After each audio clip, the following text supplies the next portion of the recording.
Thank you Great. so much, Jordan, for joining us today and being here on stage because we're really curious about, just to explore your guild use case, what your community goals are, and just to explore a little bit more like how we can, help you even better to achieve your goals. So let me start with a quick introduction. I will just tell in advance like what is this event if there is anyone in the audience who's it's the first time for. So basically this is a guild community stand up, and on these events we are inviting our guild power users on stage just to hear their experiences and their thoughts on both community building, community management, and also about us, like what they think. And after that, in the second part, we are going to give some tips and tricks on how to maximize the Li.FI Guild. So let's start with a quick introduction. I would love to ask you, like, could you just introduce yourself, your team, like who is behind your project, and what are you guys working on? What are your focuses are? Yeah, for sure. 100% love to do that. Well, hey, I'm Jordan, and I'm the community lead here at Li.FI, and I'm also part of the marketing team as well. We'll probably talk a little bit later about how I got to Li.FI. I'll talk a little bit about the team firstly. So our founders, Philip Zentner and Max Klenk, have a long-lasting relationship, a decade long, in just building and bootstrapping startups together in different type of biotech companies, gaming companies, and a couple of years ago, they actually won a few ETH Global hackathons, and that was their entry into cryptocurrency, Web3, the cross-chain space. And fast forward just under 2 years now, Li.FI has grown to a team of about 40 employees spread everywhere across the globe. We have a team in Asia, in Europe, in America, North and South as well. So it's just amazing to see a lot of people coming together to just basically build what we're building at Li.FI. We also have a few key individuals on team. We appreciate everyone who's a part of the team, a part of our story, and of course our community. But we have also hired PayPal's former senior UX engineer, Willem Radeski, and he's been on team. And if you've been around Li.FI for a while, we had our B2C interface transfer to XYZ, rebranded to Jumper, and that was his brain behind that. Also, we try and position ourselves and our team members as thought leaders in the space, just educating on interoperability, different types of cross-chain product and narratives. And our head of research, Arjun Chand, has also been writing thought leadership pieces for Ethereum.org. So we're really privileged at Li.FI to have the team that we have. And maybe I could say a couple months ago in January, we all met up together for the first time, which was really awesome, in Thailand for Team Retreat. And it was just so real just seeing everyone from across the screen in person, across the table and at the beach. And we actually brainstormed quite a lot, and it's a healthy team. So I hope that maybe gave you some insight into our team. And I know you also asked about who's backing us. So we recently completed our Series A round and raised 17.5 million. And some of our main investors are 1KX, Lattice Capital, Dragonfly Capital, Coinbase, Angel DAO, Rocktree Capital, and a few more supporters and angel investors too.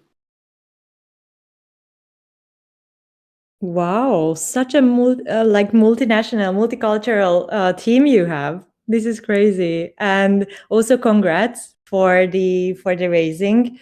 I'm really curious, like it's a personal question, but I'm really curious, like as a big team of like 40 plus people, like how do you manage it? Like how are you working? Like are you guys using Discord or something like this to do the work together across the countries?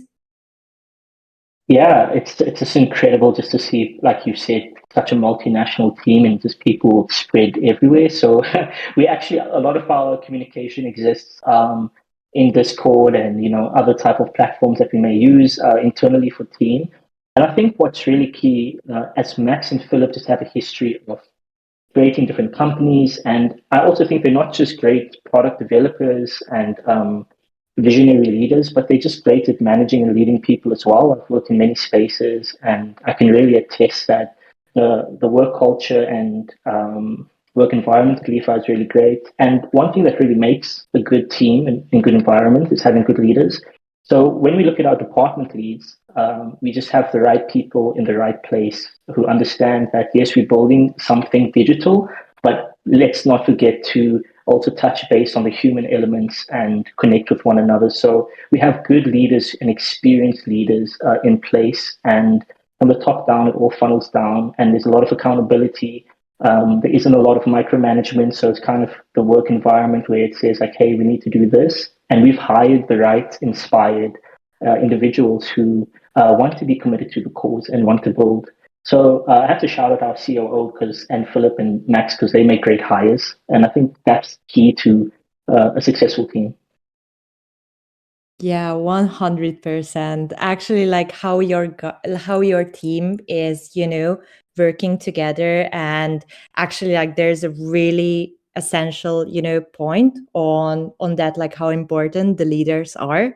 Like it's one thing to work together, but if you want to do it, successfully, especially like online, this is something which, it cannot happen without like great leaders and, without any micromanagement and all these things. Like we all know how it is. And yeah, I'm really excited to learn more about like your work. So now we just got, the whole picture of like who is behind your project. And on a note end of this, I would love to know that like what inspired you exactly to work in the crypto space, like how you got involved in this. Yeah, great question. If I zoom out of today's date and maybe look at the last decade of my life, I've always been involved in building communities. So whether it is in a NPO, nonprofit type of context, or I worked in church Christian ministry before building community there too, I've always had this passion of just having people feel valued, a place where people can belong, and just connecting people to the bigger vision and bigger mission of organizations or churches or NPOs or whatever it may be, whatever the vision is. And if people are involved, they have to feel valued. They have to have a space where they feel they belong, and they have to be connected. I think a lot of successful DeFi projects manage to merge that gap and close that gap between the users, the team, and also the protocol itself. So with that in mind, I think it was about in 2017 when I first got my exposure in the crypto space and fully started working in crypto in about 2020, 2021. Worked in a couple different protocols, started my own AMA community where we just kind of like this, hopped on some calls and had startups pop on and discuss that too. But if we ask what's inspired me to get involved, I think it's just been number one, taking care of communities and DeFi protocols. And also, I'm someone who enjoys being a part of the bigger picture and I enjoy building. So I like to get messy and get involved. So when it comes to just the multi-chain space and abstracting away all the complexities to give our users a more connected experience in the multi-chain world, that was a sweet spot for me. And how I got onboarded was I've worked with our CMO, my boss, Marco Girino, who's also a good friend of mine. We worked at a different company together, and he gave me a call and said, hey, this was about actually 12 months ago, 14 months ago. He gave me a call and said, hey, there's this position, and I think you're a good fit. And never looked back since then. Loving my time at LI.FI. So actually, LI.FI has everything that you've been looking for, right? Yeah, you could say that. And what would you say? Like, what would you tell if you would have to describe LI.FI in short? Like, what are your main focuses? And also, on this note, I would love to hear, like, what would you say? What differentiate you from other DeFi communities and projects in your space? In your area. Yeah, sure. I'd really love to answer that question.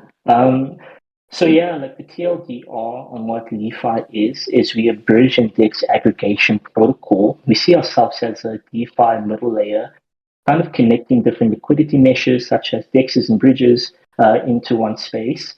We also have a B2C interface where that's on display. But just to circle back to what LI.FI is as a bridge index aggregator, we really position ourselves as being a B2B developer solution. And I'm sure we've heard it said before that if we want to onboard the next million users or next billion users, we need to really equip the next million and thousands and hundreds of developers.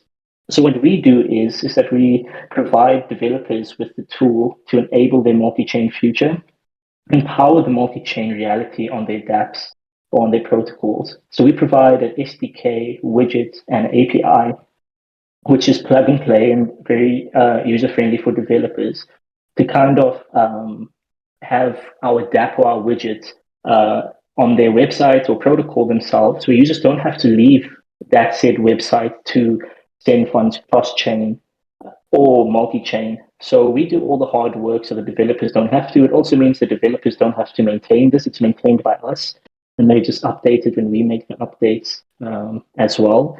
And like I said, we have Jumper Exchange, where you can kind of see our B2C interface and interact with it and see our tech stack on display. And yeah, it's a place where we aggregate 12 bridges, 30 dexes across 17 chains. And it's really efficient. If you ever try to ape into anything on another chain and you haven't used an aggregator, it makes a world of a difference. It's really efficient. It saves you a lot of time. We've also recently introduced some good features such as bridge insurance. Like we know in the bridging space, if we look at the last year, there's been a few incidents. So we've partnered with Insurex to make sure that all transactions are covered 100%. You can send gas to a different chain if you don't have chain to perform swaps. And you can also send tokens to different wallets. So we have a few key features on that as well. One of the main ones being dark mode. Funnily enough, it's like a running joke within the team that the devs can build these great products and great features, but users really want dark mode. But maybe I'm speaking too much on what LI.FI actually is. The main TLDR in summary is that we want to aggregate all dexes and bridges to remove all the complexities of a multi-chain world. Because the reality is that liquidity is extremely fragmented. Even if we look in the EVM context, you have different rollups, different side chains. Liquidity is spread, and bridges are there to help communicate and have liquidity flow from A to B. But what about the different chains? What about if you need to get a certain token? So we say we do any-to-any swaps. Not only do we help bridge tokens, but we also aggregated DEX aggregators, so you can have any token into any token on any chain. Wow. Actually, it sends me that you are focusing on various things all at once as a team, and also you were just mentioning the developments with the community. And I just want to highlight this one is I just saw it on Twitter also. You just announced another integration today. Is that right? Yeah. So that we announced the Circles integration for the CCTP. Yeah, that's right. So this is what this is going to help is just really maximizing capital efficiency with just seamless transfers of USDC across blockchains. It just means it'll be faster and users can tap into more liquidity with this. Big congrats on that one. Really, Thank you. I would love to know more, like as you were just explaining it to us, like how many things are you working on. I would love to explore like what is the connection with your project and with your community. Like first things first, like who are your members, like who are the members that make up the LI.FI community, and what is your main goal to building it with them? Yeah, for sure. When we think about cross-chain communities, like if we are aggregator, that means that there's many moving parts, there's many users who are coming from different chains, from different protocols on those chains. So when we look at the LI.FI community, what we're kind of seeing is many different stakeholders and players within the cross-chain ecosystem coming to exist within our Discord, within our guild, within our community. And we have the OGs, we have the new Gs, we have the haters. The haters are welcome as well. But we have different stakeholders. Like we have those that's really DJing and been around for a while. We have investors a part of that too, beta testers, and goes on and on. But with all these stakeholders, we need a goal, right? We need a vision. We need something to look forward to. And what we want to do is really just facilitate the space for the interoperable cross-chain community to belong. And within that, one of our goals as being thought leaders is to educate our community on all things that's happening within the cross-chain space as the technology develops. And we do this in a manner that as we ourselves grow and lift our protocol and it grows into greater things, we understand that users need to mature as well. And hopefully we can assist them with that. So we have a partner gateway, and we're really big on doing education credentials on that platform. Basically, what we do is expand users' decentralized identity or CV or achievements. And we do this through educating through our articles that we do on our Medium and our Substack.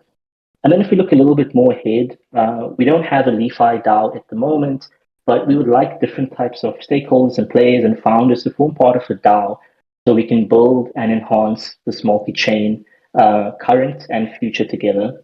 So that's still to come, and we're still fleshing these things out. But yeah, those are our goals and possibly the stakeholders that we have in our community at the moment. Building a community which has like more personas, like more various, different kind of peoples in it, it can be really challenging actually as a community manager. But I think this is, a beauty of it. Like this is how you actually get to know the people and get to understand their motives, like why they are there in your community and what are their, like individual goals with you, so you can actually integrate it into your overall community to see like which branch of your community is should be involved in this and that thing, if it makes sense this way. And sorry, go ahead. Yeah, I was just going to say, so we love it when people come through and they put their hand up and they say like, "Hey, I'm from here. Or I've done this before." Like we all four people kind of nominating themselves and community members, telling us, "Hey, we want to be a mod in this channel," or "This is my on-chain proof of what I've done before with other maybe different educational protocols and platforms." So yeah, we really welcome that in the space. Sorry to cut you off. No, no, no. I just wanted to actually ask something about this exact topic, because you were mentioning education credentials and, focusing on educating your community members. And you mentioned one tool, like one project that you are working with regarding to this. And I just want to ask you, like, how would you just describe your tool stack, like tech stack in your community? Like what tools and practices have been the most affecting for you, for example, when in engaging your community? Yeah, great question. I think as community managers and community leads and mods and all these positions, we quite often looking to our team to assist. But then we know in this digital era, the more we can automate, the better. So we have like the usual tech stack. When I say usual, the different types of bots for security that different discords and communities would have. But I think one thing that kind of makes us stand out, you asked earlier, how do we differentiate from competitors? Well, we do that in a few ways, but one of the ways that we really do it is we've created our own in-house bot, which exists. It's called the Jumper bot. It used to be called the Lizard bot. It's now rebranded to the Jumper bot. And what this really helps us do is users can come in and put their transaction hash in, and they can kind of get a live status of where their transaction is in terms of status, what the next steps are, and all sorts of things. So we've fleshed that out as well so this bot can communicate with different APIs and data from different platforms. This bot is also going to be packaged as a LI.FI bot for our B2B integrators, because we kind of want to go the extra mile to provide support in any Discord server, right, to our community team. So if you can communicate with this bot, you can reach out to myself and our mods. So I think that's a differentiator for us, the level of support that we have on multiple platforms. And if we look at our tech stack and we look at credentialing and we look at all of these things, of course, Guild is a part of that. Gateway is a part of that. Galaxy and those types of platforms are a part of that. And what we try and do is circle all of these together in a 360 loop and say, how do these different platforms, bots, and all of the rest in our community stack work together? And our goal as an aggregator is to aggregate. And we kind of want to create, and this is coming, so it's a little bit of alpha, there's a little bit of alpha for the community today. We want to aggregate all these different credentials and guild roles into kind of like a scoring system to create like a user leaderboard, or ultimate Li.Fi jumper user leaderboard. And I think that's where Guild can really come in because you guys yourselves are aggregating different sources and gatekeeping different things. So I think that's going to be a real thing for us to explore. And we're still early on our journey with Guild. We've just popped out a few roles there. We're excited to learn and grow as well. So yeah, so much to look forward to. So much to look forward to. Wow, actually, it's really impressive to hear like your thoughts and your visions with these different tools in your tool stack, in your tech stack. And I'm really curious about, really curious to hear more about this whole leaderboard. Like, how would you actually say that, like, how Guild fits in this leadership system, leaderboard system? Sorry. Yeah, for sure. Yeah, I think, when it comes to first we're developing on the back end, we're developing the logic on what actually, in a quantitative way, what kind of feeds into this leaderboard. And that comes internal from us at Li.Fi. Like we're going to decide like what should be a multiplier for X reason or Y reason. So once we've created this leaderboard, the goal one day would be for it to feed into some sort of DAO community that has been tiered. And I love that we can do that on Guild. We could create different Guild roles that also feed into Discord roles. That could also lead into different Google Sheets and Google Docs and different platforms where if you hold this Guild role, you can take part. So we see that being an avenue to explore. Like I said, I wouldn't say we're at the beginning phases of exploring this, but we're not at the end just yet. So it's a work in progress. But we'd like everything to feed into this leaderboard, which all the roles are dispersed through Guild. And from there, that would be kind of like, not to drop a metaphor, but a bridge from Guild to the DAO where things can exist. But I'm also excited in this call, maybe later on, to hear your ideas on what we could do. Yes, actually, I have something for you, which is kind of similar to a leaderboard solution, or let's say it could be actually like a Guild Alpha kind of leaderboard for you as Guild admins. So just keep us updated if there's any new, improvements and developments with your leaderboard idea. Because it's actually interesting. Like every time I talk with community managers and I'm, just on a call or just texting, they're always telling me that like how important it is for them actually to have a leaderboard in their community and know, like just to either like labor their power users or just, get a better sense of their metrics just to, understand like what kind of campaigns should they just build up in terms of marketing or something like this. So actually, I would love to give you ideas afterwards. On this end note, I just want to say, like, is there anything that you just want to add about your community, or shall we just get deep into your Guild use case? Yeah, well, firstly, I think that's great, and we'd definitely love to explore that concept and that alpha that you have on that leaderboard. So keen for more conversations. And yeah, I think just to say that the LI.FI community is an open space for people to come. So whether you have you see yourself as a DJ in the bridge space, like it's a place to just come to learn, to have fun. Uh, as a community manager, we're always doing our best to have, just events and campaigns and activities, not for the point and fact of just having things to do. And I think this is where the leaderboard comes in. I think it's only fair to give recognition to our committed members that's just been there and has been involved, because we should not just forget that we have DeFi maxis and cross-chain maxis out there who just love spending their time crossing between chains and going through different projects. And on the community, like if you haven't used Jumper Exchange, go and use it. You can give us some feedback. It's a really cool tool. But yeah, I'm keen to go into the next set of questions that you have. Okay, let's get into it. This is really similar to every single topic that we just talked about, because it's all about your community. Actually, before we had the chance to just jump on stage, I took the chance to take a closer look at your guild setup, and I was just sneaking around in your Discord server to get a better sense of like what were your motives behind your specific membership layers and all these things, so I can offer like better suggestions and maximize your potential with guild. And also, I would love to just afterwards share some, other community examples, like how they are using us, maybe, just to get inspired. Let me get into it. So if I just click on your guild, I can see that you have currently like 5 different roles.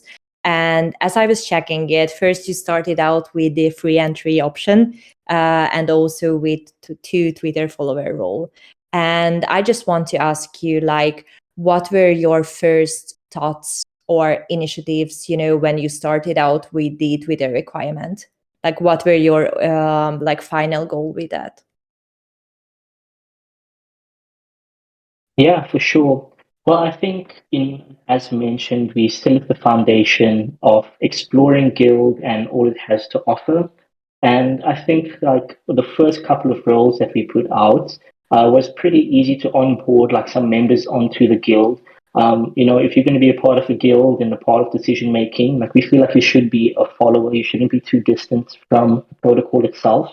And one way to gain, the up-to-date knowledge of what's happening is to be a follower of what we're putting out there on Twitter and on our LI.FI and Jumper Twitter. So although it may be like, bro, why did you just do that? There's actually thinking behind it that, we release a cross-chain insider, which is our weekly cross-chain ecosystem newsletter that we put out all the alpha and all that's been happening. We also have a lot of like product updates and a lot of things. And DeFi users are on all sorts of platforms, and we just want to make sure we're on the forefront. So when we have like followers, it keeps them close as members because they're always tangibly in the communication line of what's being put out there. But I must say, it's also a great way for maybe our community members who haven't been guild members before to have a low barrier to entry, because it didn't require them to maybe complete a certain task or campaign to get the contributor role, or maybe to do like our Jumper OG role. Maybe they didn't have to bridge between a certain time, but it was kind of like a nice welcome for everybody to come onto the platform, get familiar. And I think we've achieved that goal. We've grown strong to 64,000 guild members now. And this is the exciting part, because now that we have these members, we can flesh it out and we can dream and we can build bigger and greater. Wow, actually, I'm pretty impressed about your answer about the Twitter follower requirement, because actually it does make sense. Because if you just want them to, get deeper into your community and, just get a bigger piece of it, it's the first step just to, get informed, like what are you guys working on? And, this is your, if we can say that, like this is one of the biggest platforms where you can just connect with your audience and with your wannabe members for marketing reasons and this whole project awareness thing. And also I just want to touch on the Jumper OG role, because I was reading that like this role is specifically for those who just got access to your Jumper Exchange beta before your big public launch, and also for those who bridged in that period.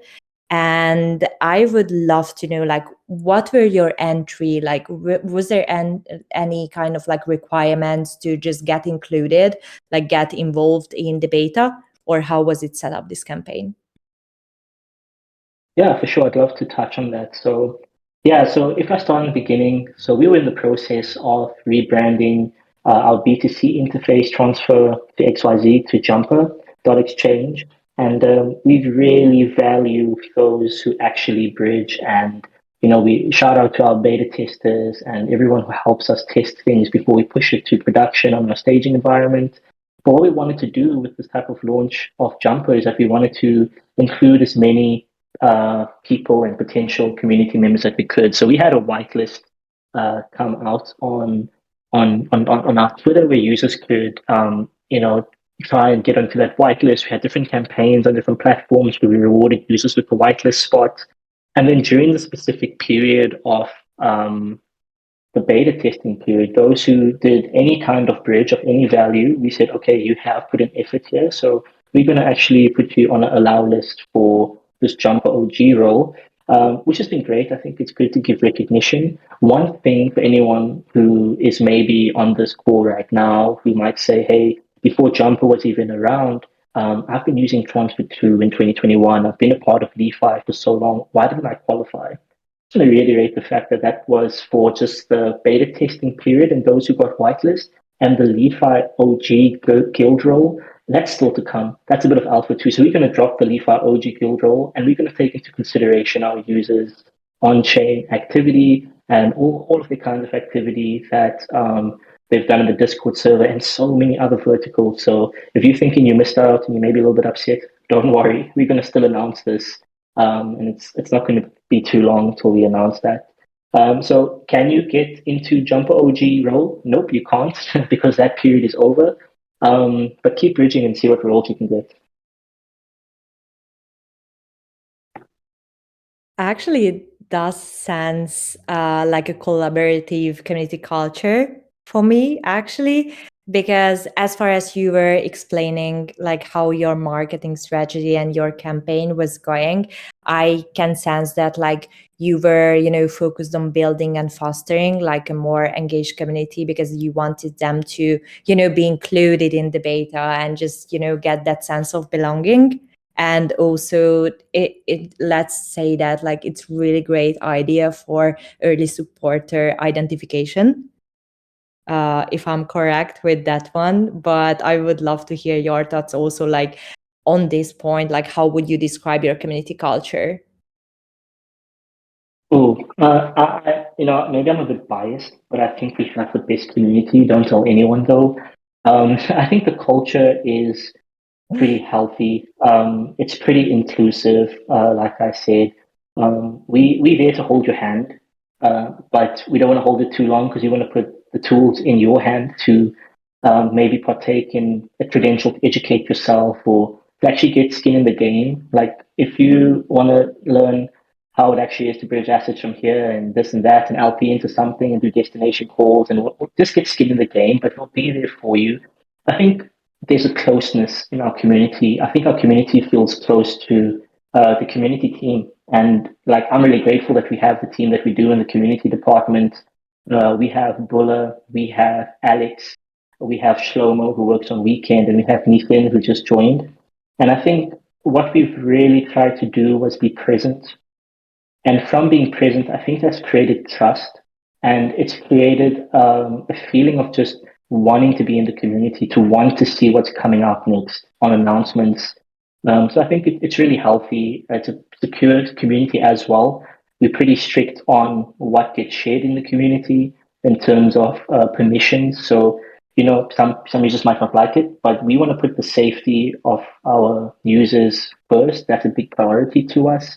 I mean, even LI.FI and Jumper itself, we've been audited by QuantStamp, Code Arena, Spearbit, and there's more audits that come and regularly do that. So I think it's a safe space and a fun space. Actually, it's really great when you just put your community safety first and, have this safe place for them when they know that like they can join with like-minded individuals. And also, I would just say that as a community manager, like previously in the past 1 year, I just felt that also like keeping yourself close to the community and building, publicly, even like building as a community it's a game changer.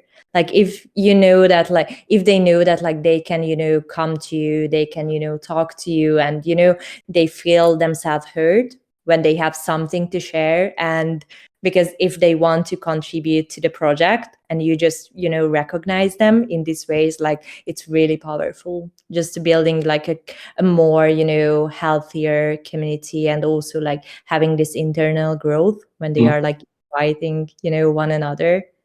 So this is something Yeah. that is really powerful. So I do love people who have the same kind of thoughts, when they don't want to build the community without the community, if you know what I mean.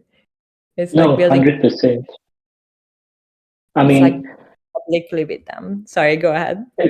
yeah, it's like it's always better to like I always had the saying of the last years, better together. And life and community and anything that we do, I believe, is always better if we do it alongside one another. And to be honest, it's easy to see the stats of our community just grow, the engagement grow, and just to see like what we've achieved in a short space of time. And we could say we've done great in marketing and great in community, but I never ever want to forget the devs, because I think great communities are built by those behind the scenes who might not ever communicate as much to a community member, but build a good product. So I think like what we've been doing well at LI.FI and Jumper is we've really listened to the needs of our community. And it's so great to see someone pop in the suggestion channel, hey, I think you should do this, and just see how happy they get and appreciative they are when we do make those changes to anything on production. So I've got to give a big shout out to just our product team and dev team, because without them, we wouldn't really have the space to facilitate a community. Absolutely. It's a game changer when actually they are being heard, when they are picking up. And actually there's one really positive thing about like having, members who are actually willing to share their ideas is like sometimes when you are really focused or really involved in something, it's like when they say that like you cannot see the forest because of the trees or something like this. Is like you are so super focused and they are bringing really new ideas that you maybe wouldn't even think about. So it's like fresh eyes, I would say. Yeah, and it's I have to add, like 100%, it's like fish eyes. So a lot of the hires that we've made, I wouldn't say a lot, but a handful, have actually been existing community members. So I think that's also a motivator. We can't employ everybody, but it's so much more satisfying to for me to say, hey, I actually know Shlomo. He's been around in support, helping us in his own free time during the Arbitrum Odyssey, and we could recognize that and kind of like promote him to team, and not just someone who's kind of volunteering. So I think like having community members see that, oh, hey, look, one of us have now started working at this protocol, and I think that's a motivator too. And like I said, we can't hire everybody, but we love that culture that people can just give their all and in some shape or form be rewarded. Absolutely. I really love like how you see the whole community building thing actually. It's really great to have you on stage and hear, your insights, like how it was happening with you and your team, like how you were growing with the community.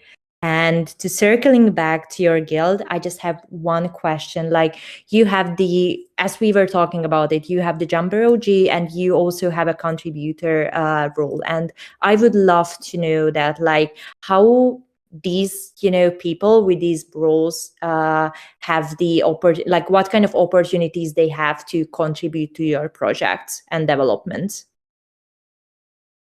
Yeah, great. So if we look at the overall mission and vision that we have within our community, is that we're going to be having, like I said, um, this leaderboard, and part of getting XP on this leaderboard is being a contributor, certain on-chain tasks and achievements, certain kinds of things.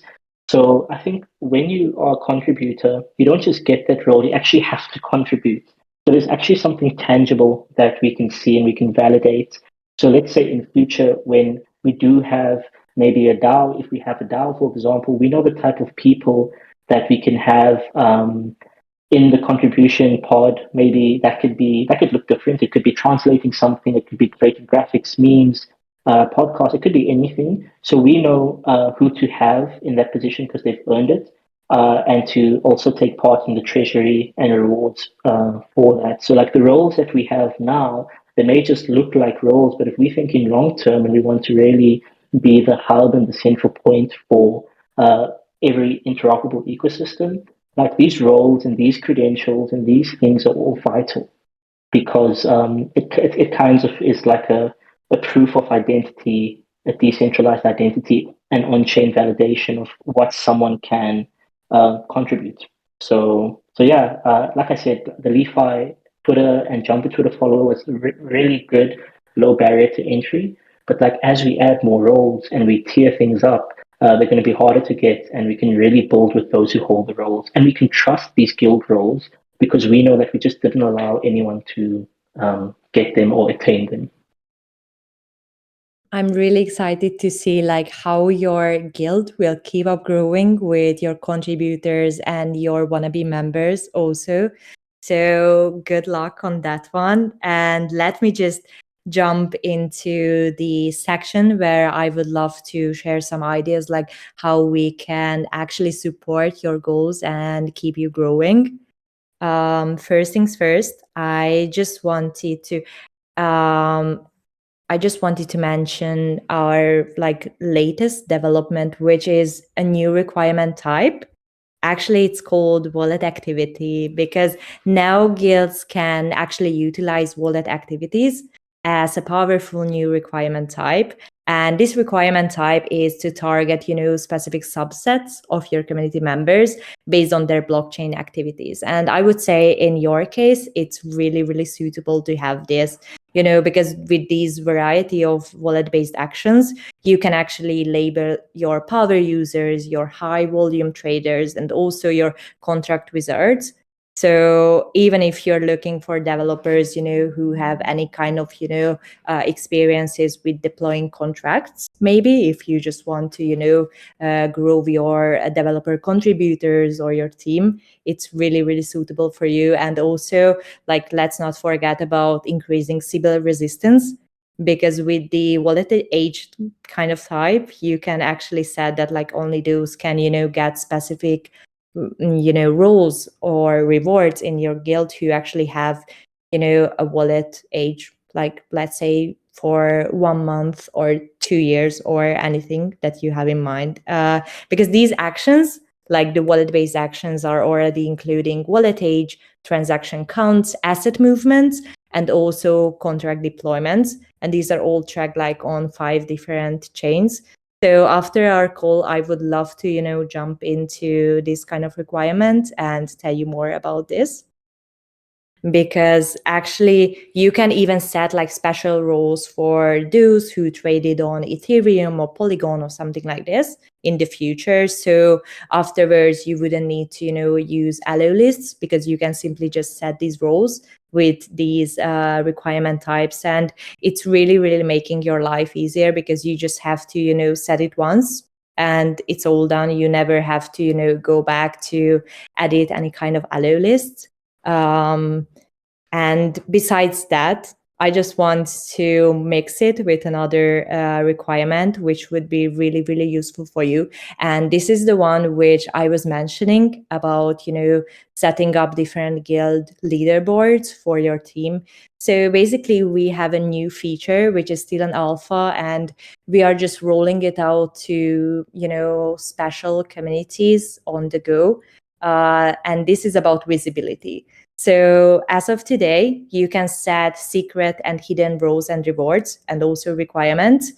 And with these, you can just simply layer roles on one another, making sure that, like, for example, who have a higher role, which is like with a higher transaction count or something like this, they are not getting a role with, a lower transaction count, for example, if it makes sense this way.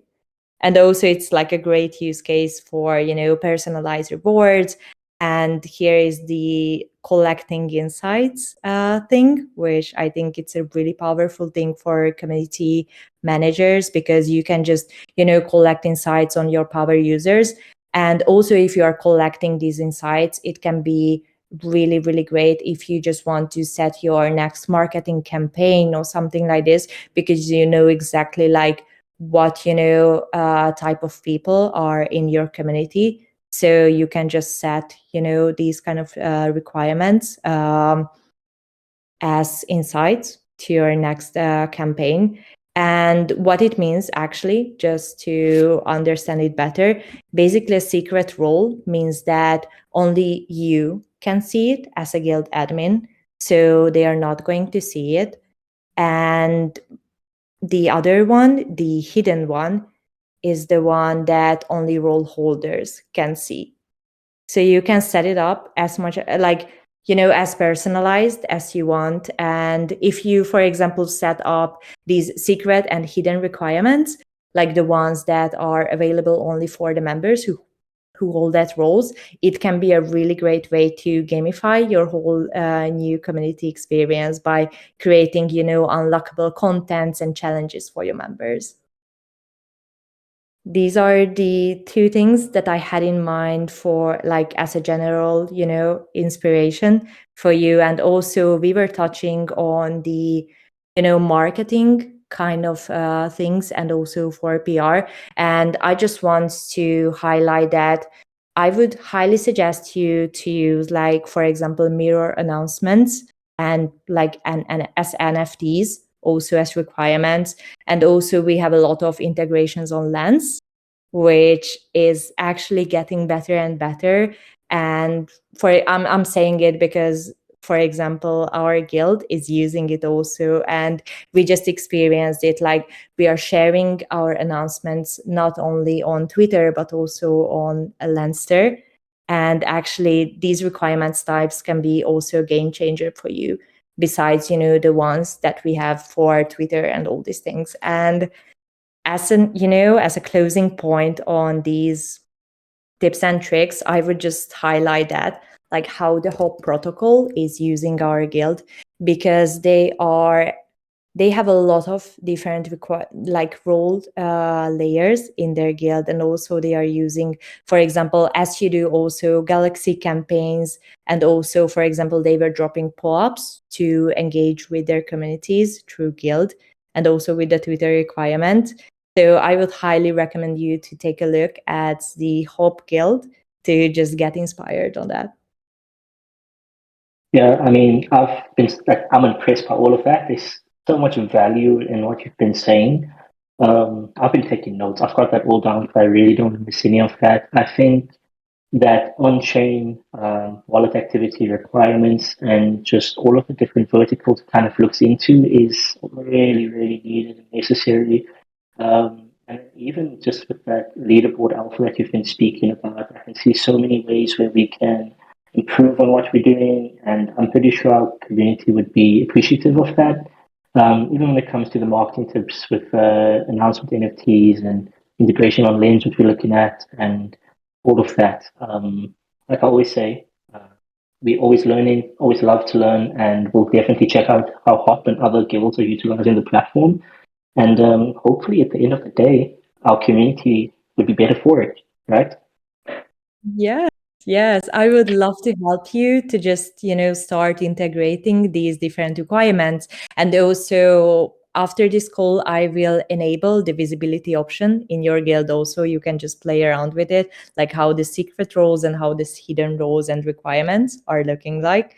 So then you can get a better sense, like what kind of insights would help you to just, build a better leaderboard and get a better, picture of like how your community is, built up in the moment. Yeah, I'd love that.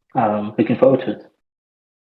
Thank you so much for being here. Now it's 55. So I just want to say thank you again for everyone for coming here. And as closing up, I just want to ask you one more question: is how everyone in the audience can actually get involved in your project, like how they can get a better sense of like what LI.FI is, how they can, join you? Yeah, for sure. Well, firstly, it's just been a pleasure to be on stage here. So thanks again for inviting LI.FI and myself. So I would say that there's a few ways that you could learn more about LI.FI and Jumper and just more about just the cross-chain space in general. So join our Discord, and we have an official links channel where you could hop in there and get to our official links. We also have official documents channel where you can read our official documents. But a lot of that is B2B and really higher level. You'd want to probably head to blog.li.fi, where we really tailor the content to be palatable for a wide variety of users. And we touch on many things. We have many deep dives into bridge ecosystems, different chains, different dexes, different protocols. We recently had articles on navigating arbitrary messaging bridges, different aggregation theories. There's just so much on our blog.li.fi that you could really look at and gain knowledge. You could head to our knowledge hub on li.fi as well, and head to our partner gateway as well to start doing education credentials. And we keep those coming every now and then. So I think that will help you as well. But yeah, and if you just need to ask questions, please, we don't do DMs because we want to put security first, and we wouldn't want someone who is pretending to be me reach out to you, but you can head into support. We have a live support in our Discord server, and we'd be happy to just guide you. And yeah, we'll be there for you.